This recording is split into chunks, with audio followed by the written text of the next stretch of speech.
खुदावंद यीशु में आप तमाम मेरे मसीह भाई बहनों को सलाम, जय मसीह की प्रेज़ द लॉर्ड। तो एक बार फिर से मैं आप सभी का स्वागत करता हूं प्रकाशित वाक्य की हमारे स्टडी के एक नए एपिसोड में। तो आज हम सीखने वाले हैं फिलडेल्फिया की कलीसिया के बारे में। और अगर आपने पिछले वीडियोस नहीं देखे हैं तो मेरी आपसे रिक्वेस्ट है कि प्लेलिस्ट आपको नीचे डिस्क्रिप्शन में या चैनल पर मिल जाएगी। प्लीज़ जाकर उन सारे वीडियोस को भी जरूर देखना। आज हम फिलडेल्फिया के बारे में सीखने वाले हैं। तो ज़्यादा वक्त ज़ाया ना करते हुए चले हम सीधा प्रकाशित वाक्य अध्याय 3 में जाते हैं और पढ़ते हैं फिलडेल्फिया के चर्च के बारे में। तो क्या लिखा है यहाँ पर? फिलडेल्फिया की कलीसिया के स्वर्गदूत को ये लिख, जो पवित्र और सत्य है और जो दाऊद की कुंजी रखता है, जिसके खोले हुए को कोई बंद नहीं कर सकता और बंद किए हुए को कोई खोल नहीं सकता। वह ये कहता है, मैं तेरे कामों को जानता हूँ। देख, मैंने तेरे सामने एक द्वार खोल रखा है जिसे कोई बंद नहीं कर सकता है। तेरी सामर्थ थोड़ी सी है, थोड़ी सी तो है, फिर भी तूने मेरे वचन का पालन किया है और मेरे नाम का इनकार नहीं किया। देख, मैं शैतान के उन आराधनालय वालों को तेरे वश में कर दूंगा जो यहूदी बन बैठे हैं पर है नहीं, वरन झूठ बोलने वाले हैं। मैं ऐसे करूंगा कि वह आकर तेरे चरणों में दंडवत करेंगे और ये जान लेंगे कि मैंने तुझसे प्रेम रखा है। तूने मेरे धीरज के वचन को थामा है, इसलिए मैं भी तुझे परीक्षा के उस समय बचा रखूंगा जो पृथ्वी पर रहने वालों के परखने के लिए सारे संसार पर आने वाला है। मैं शीघ्र ही आने वाला हूं और जो कुछ तेरे पास है उसे थामे रख कि कोई तेरा मुकुट छीन ना ले। जो जय पाए उसे मैं अपने परमेश्वर के मंदिर में एक खंबा बनाऊंगा और वह फिर कभी ना बाहर निकलेगा। और मैं अपने परमेश्वर का नाम और अपने परमेश्वर के नगर अर्थात नए यरूशलेम का नाम, जो मेरे परमेश्वर के पास से स्वर्ग पर से उतरने वाला है, और अपना नया नाम उस पर लिखूंगा। जिसके कान हो वह सुन ले कि आत्मा कलीसियाओं से क्या कहता है। ऑलराइट, तो वीडियो में आगे बढ़ने से पहले मैं चाहूँगा कि प्लीज़ आप अपनी बाइबल अपने पास जरूर रख लें ताकि आपके लिए आसान रहे वीडियो को समझना, मैसेज को पूरी तरह से समझ पाना। प्लीज़ बाइबल को अपने पास रख ले और बड़े ध्यान से आराम से बैठकर इस वीडियो को देखना, क्योंकि इस चर्च की स्टडी करना और इस चर्च के बारे में जानना हमारे लिए बहुत ही ज़रूरी है, क्योंकि यहाँ पर हमारे लिए एक बहुत ही अद्भुत मैसेज है, स्पेशली हम जो आज अंतिम समय की कलीसिया हैं इसके लिए। ओके, तो वीडियो में आगे जाने से पहले छोटी सी रिक्वेस्ट आपसे कि अगर आप अभी तक अपने चैनल सब्सक्राइब नहीं किया हुआ है, प्लीज़ ज़रूर सब्सक्राइब कर लें ताकि हर नए वीडियोस का नोटिफिकेशन अपडेट आप तक पहुंच सके। और प्लीज़ इस वीडियो को और इस चैनल को और भी हमारे मसीह भाई बहनों तक शेयर जरूर करें ताकि बहुत सारे हमारे मसीह भाई बहन प्रकाशित वाक्य के इन गहरी बातों को, प्रकाशित वाक्य की सच्चाई को और प्रभु यीशु मसीह के मैसेज को, जो कि आखिरी समय की कलीसिया के लिए है, सब तक ये मैसेज पहुंच सके। और तो चलिए हम सबसे पहले पकड़ते हैं वचन 7 को और देखते हैं फिलडेल्फिया की कलीसिया के बारे में। अब जैसे कि हमारा पैटर्न रहा है, हम सबसे पहले देखेंगे इस शहर के विषय में जिसकी यहाँ पर बात हो रही है, जिस शहर को ये खत लिखा जा रहा है, और वो शहर है फिलडेल्फिया। तो ये जो शब्द है फिलडेल्फिया, इसका मतलब क्या है? वेल, तो इसका मतलब है ब्रदरली लव। फिलडेल्फिया मतलब भाई जैसा प्यार। बाकी जितनी भी सिटीज़ हैं, जितने भी बाकी शहर हैं जिसको मैसेजेस या खत लिखे गए, भेजे गए, उन सारे शहरों में से ये शहर सबसे यंग था, मतलब कि ये शहर सबसे बाद में स्थापित हुआ। और इस शहर को स्थापित करने का एक्चुअली में मकसद था हेलेनिस्टिक कल्चर को पूरे दुनिया में फैलाना। अब आप कहेंगे कि हेलेनिस्टिक कल्चर क्या है? हेलेनिस्टिक कल्चर है जो पुरातन समय का ग्रीस का कल्चर था, वो कल्चर, ग्रीस का कल्चर, वो जिसे सिकंदर, महान सिकंदर पूरी दुनिया में फैलाना चाहता था। तो यूनानियों ने, वो जो सिकंदर के पीछे चलने वाले या सिकंदर के लोग थे, वो ही इस कल्चर को, यूनानी कल्चर को पूरी दुनिया में फैलाना चाहते हैं और इसे कहा जाता था हेलेनिस्टिक कल्चर। और ये जो वर्ड है फिलडेल्फिया, ये एक यूनानी शब्द है और उसी से इस शहर का नाम रखा गया। तो इस शहर को, फिलडेल्फिया को ही क्यों चुना गया? क्योंकि ये जो शहर था ये फिर से एक सेंटर था और बड़े बड़े जो रोड थे, जो जहाँ से आना जाना होता था लोगों का, इस शहर के थ्रू होता था। इसलिए ये जो यूनानी लोग थे, अपने हेलेनिस्टिक कल्चर को, यूनानी कल्चर को दुनिया में फैलाने के लिए इस शहर को एक मिशनरी शहर की तरह इस्तेमाल करने वाले थे और इसीलिए इन्होंने इस शहर को स्थापित किया था। और ये जो शहर था काफ़ी अमीर शहर था, यहाँ पर काफ़ी बिजनेस, काफ़ी ऐसा व्यापार होता था और फिर ये शहर काफ़ी खूबसूरत शहर भी था। और दूसरी बात ये कि यहाँ पर काफ़ी ज़्यादा अर्थक्वेक्स यानी भूकंप फ्रीक्वेंटली आते जाते रहते थे, जिसके कारण कई बार लोगों को अपने घरों को छोड़कर बाहर जाना पड़ता था, दूसरी जगह में शिफ्ट होना पड़ता था और फिर वो वापस आ जाते थे जब चीज़ें नॉर्मल हो जाती थी। ओके, तो ये थी थोड़ी सी इन्फॉर्मेशन इस शहर फिलाडेल्फिया के बारे में। अब नेक्स्ट सवाल है कि प्रभु यीशु अपने आप को कैसे डिस्क्राइब करते हैं इस कलीसिया के, इस चर्च के सामने। तो प्रभु यीशु यहाँ पर कहते हैं, जैसे हमने वचन में पढ़ा है, कि जो पवित्र और सत्य है और जो दाऊद की कुंजी रखता है और जिसके खोले हुए को कोई बंद नहीं कर सकता और बंद किए हुए को कोई खोल नहीं सकता, वह ये कहता है। तो प्रभु यीशु की डिस्क्रिप्शन यहाँ पर बहुत बड़ी है in comparison to the other churches. तो सबसे पहले प्रभु यीशु अपने बारे में कहता है कि जो पवित्र है और जो सत्य है, मतलब कि प्रभु यीशु पवित्र है, वो जिसके मुंह से कोई शल की बात नहीं निकली, जिसने कोई गुनाह नहीं किया, जिसने कोई भी पाप नहीं किया, ये वो प्रभु यीशु है। और जब प्रभु यीशु अपने को कहते हैं कि वो पवित्र है, तो यहाँ पर प्रभु यीशु मसीह के खुदा होने को भी हम देख सकते हैं, क्योंकि यहाँ पर वही पवित्र की बात हो रही है जिसका जिक्र हमें पुराने नियम में और खासकर ज़्यादातर यशायाह की किताब में देखने को मिलता है। The Holi one of Israel, वो पवित्र है और खुदा के सिवाय कोई भी इस सेंस में पवित्र नहीं हो सकता था। और दूसरा शब्द प्रभु यीशु यहाँ पर यूज कर रहे हैं अपने लिए, और वो है सच्चा। ये जो वर्ड है सच्चा, इसके दो मतलब निकाले जा सकते हैं। एक कि वो सच्चा है, फॉल्स नहीं है, झूठा नहीं है, और दूसरा है कि वो फेक नहीं है, रादर वो जेन्युइन है। तो यहाँ पर जो ग्रीक वर्ड यूज हुआ है यहाँ इस सेंस में, यहाँ पर प्रभु यीशु के लिए वो है एलेथिनोस, जो कि सेकंड शब्द है, सेकंड वर्ड है कि वो रियल है, वो फेक नहीं है। प्रभु यीशु जेन्युइन है हर एक अपनी बात में और हर एक अपने काम में और हर एक अपने प्रोमिसेस में, हर एक अपने वायदों में वो जेन्युइन है, उसमें कोई झूठ नहीं है, किसी भी तरह का छल नहीं है। और फिर आगे प्रभु यीशु कहते हैं अपने बारे में कि जो दाऊद की कुंजी रखता है। अब कुंजियों का मतलब क्या, आप कहेंगे कि इनका मतलब क्या, what does the keys mean. जैसे मैं ऑलरेडी कई बार बता चुका हूँ प्रकाशित वाक्य की स्टडी में ही, कि कीज दर्शाती है अथॉरिटी को। अथॉरिटी है जिसके पास पावर है, और प्रभु यीशु की ये अथॉरिटी हमें देखने को मिलती है जब फिर वो आगे कहता है कि जिसके खोले हुए को कोई बंद नहीं कर सकता और बंद किए हुए को कोई खोल नहीं सकता। मतलब फिर से हम देख सकते हैं यहाँ पर अथॉरिटी की बात हो रही है कि प्रभु यीशु का अधिकार है। आपको डरने की जरूरत नहीं है, इस कलीसिया को घबराने की जरूरत नहीं है जब इनके ऊपर परसिक्यूशन आ रहा है, क्योंकि सारा अधिकार, सारी अथॉरिटी मसीह यीशु के पास है। उसकी अथॉरिटी के बिना, उसके परमिशन के बिना कुछ भी नहीं हो सकता है।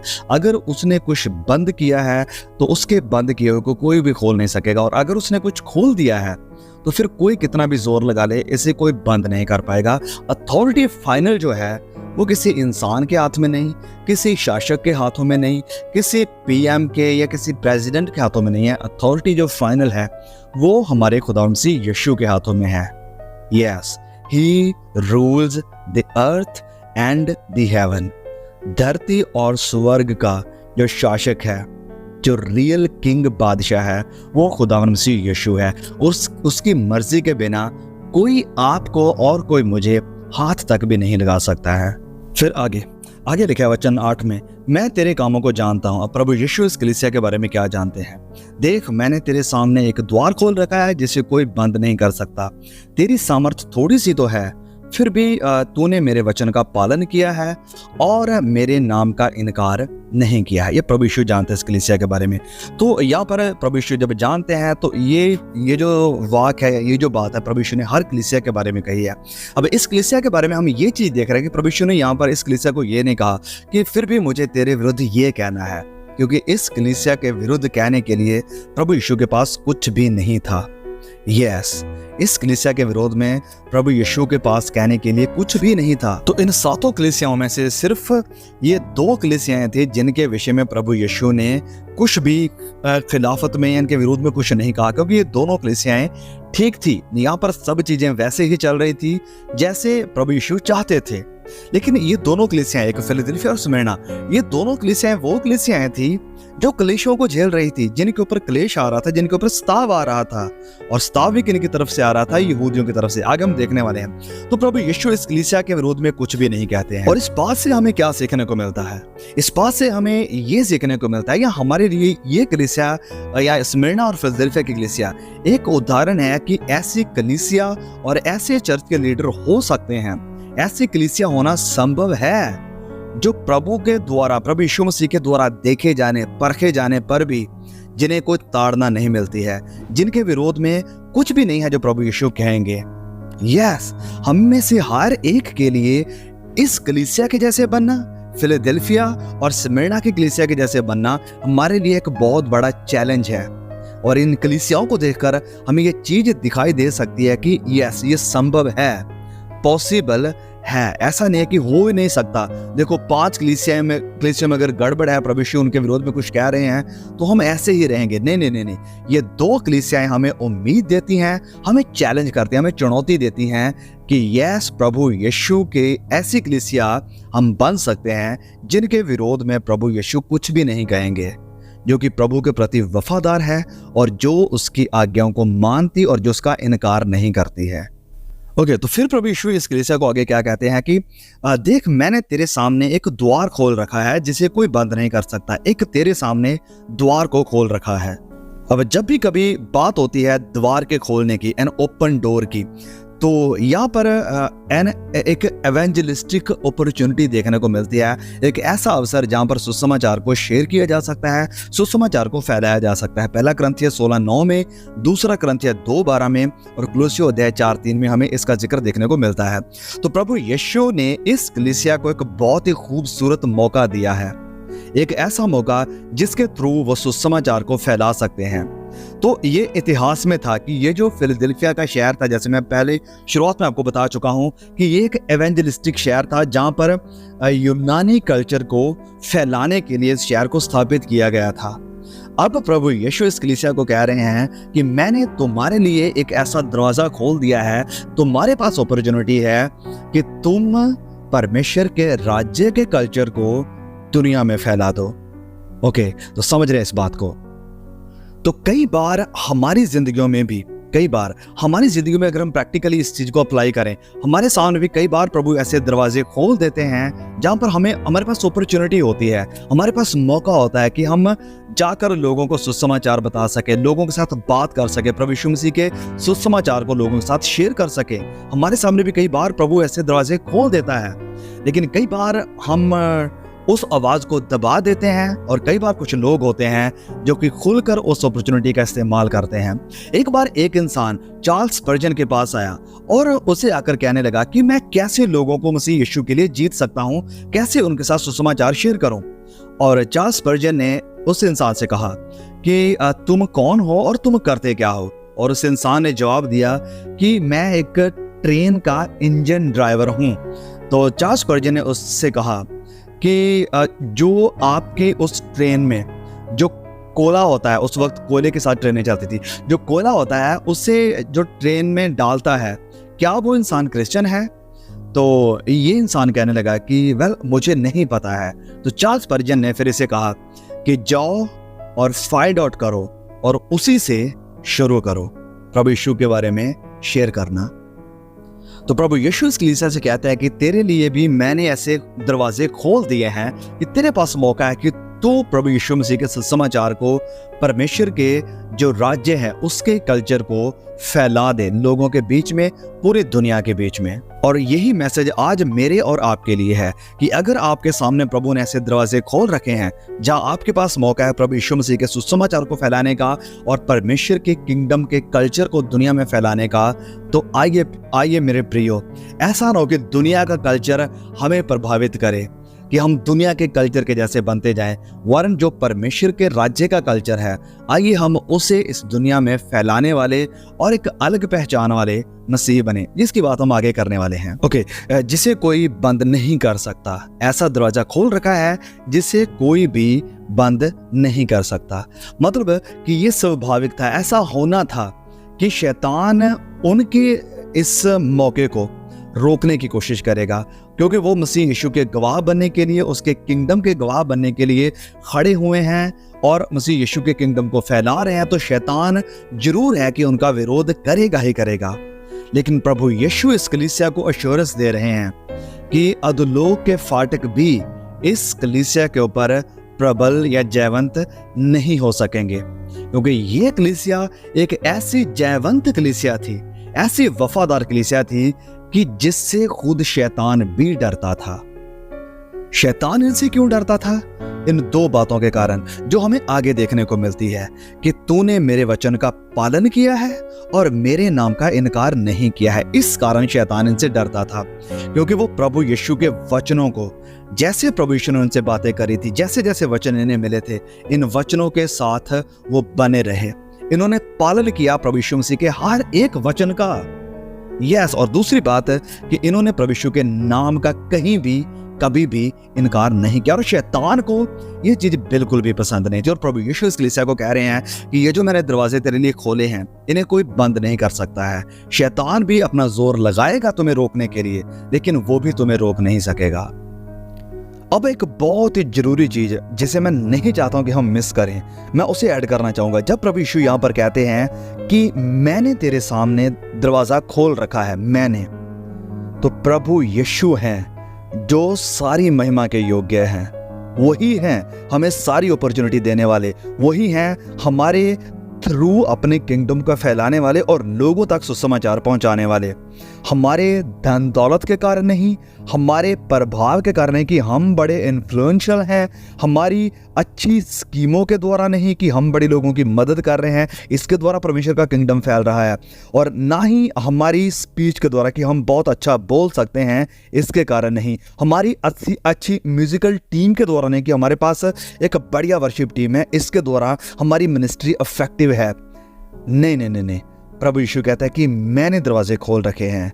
और अगर प्रभु यीशु हैं सारे दरवाजे खोलने वाले, अगर प्रभु यीशु हैं लोगों तक सुसमाचार पहुंचाने वाले, तो सारी महिमा भी उसी के नाम को जानी चाहिए, किसी इंसान को नहीं, जो कि आजकल हमें देखने को मिल रहा है, किसी बिल्डिंग को नहीं, किसी शहर को नहीं, जो कि फिर से आज हमें देखने को मिल रहा है, किसी वर्शिप टीम को नहीं, किसी भी तरह के हमारे दिमागी नॉलेज को नहीं।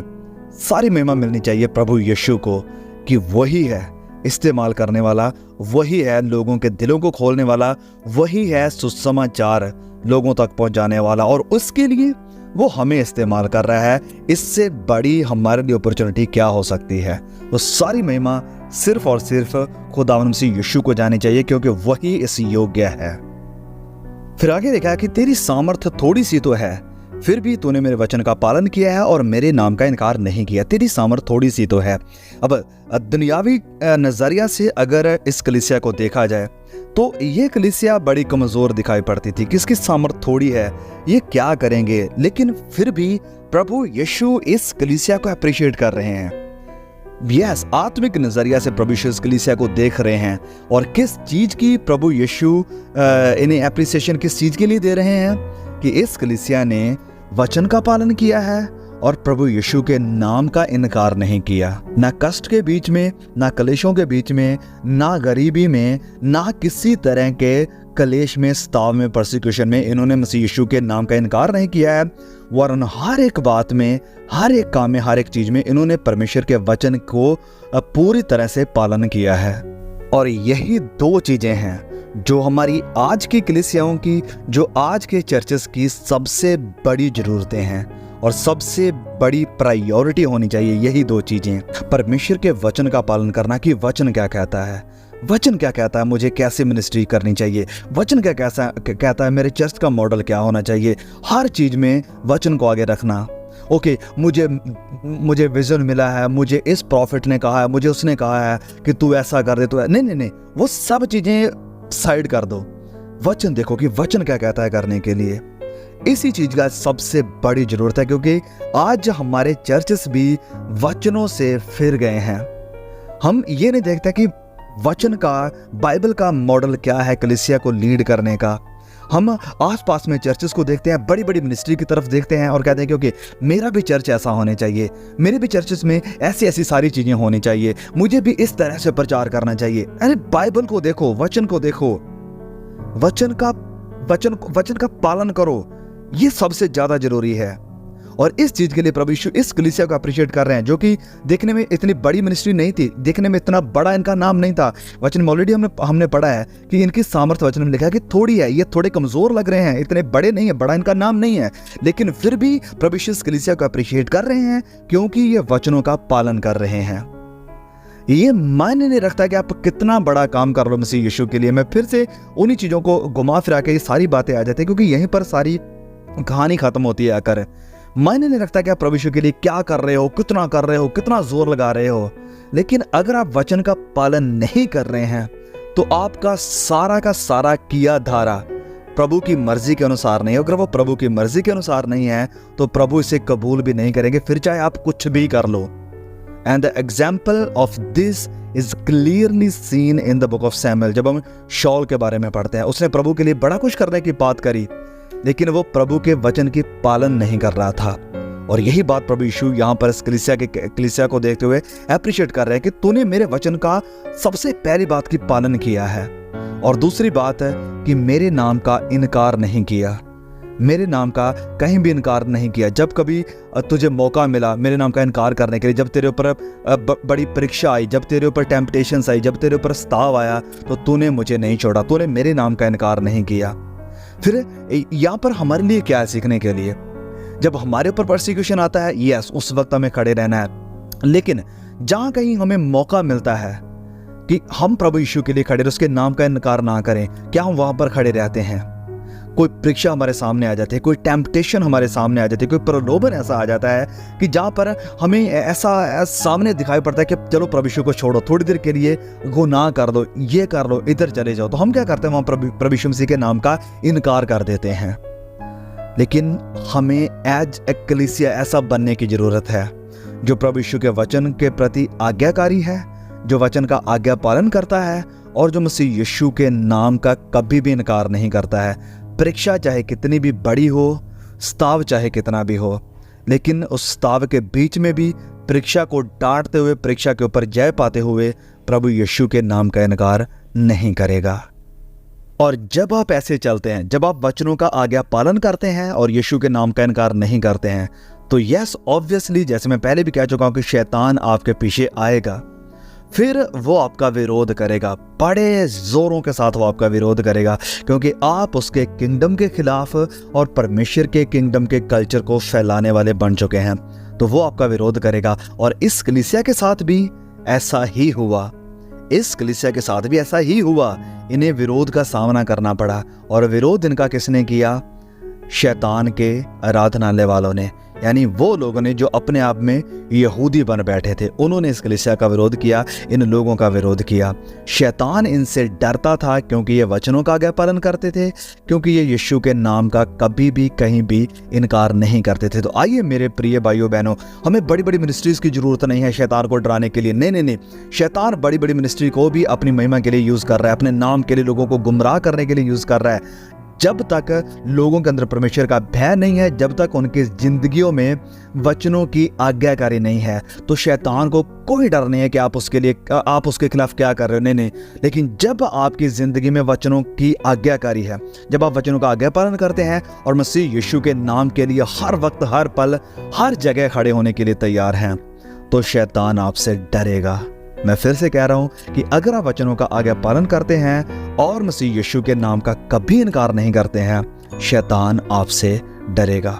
ओके, तो हम कंटिन्यू करेंगे इस हमारे स्टडी को हमारे अगले एपिसोड में। आज तक के लिए बस इतना ही। प्लीज़ मेरी आपसे रिक्वेस्ट है कि इस वीडियो को, इस मैसेज को जरूर शेयर करें, और अगर आपको कुछ कहना है, अगर आपको परमेश्वर कोई रेवलेशन देता है, कोई बात ऐसी देता है जो आपको इस स्टडी से समझ आती है, या आज जो हमने सीखा उससे समझ आती है, प्लीज़ नीचे कमेंट करके आप भी अपने व्यूज़ को, अपनी बात को शेयर जरूर कर सकते हैं, ताकि हमें भी सीखने को मिले, और भी जो हमारे भाई बहन पढ़ रहे हैं वह कमेंट्स को या देख रहे हैं वीडियोज़ को, उन्हें भी सीखने को मिले। ऑलराइट, सो जल्द मिलेंगे एक नए वीडियो के साथ। तब तक के खुदा मुझे, आपको, हम सबको संभाल कर रखे। आमीन।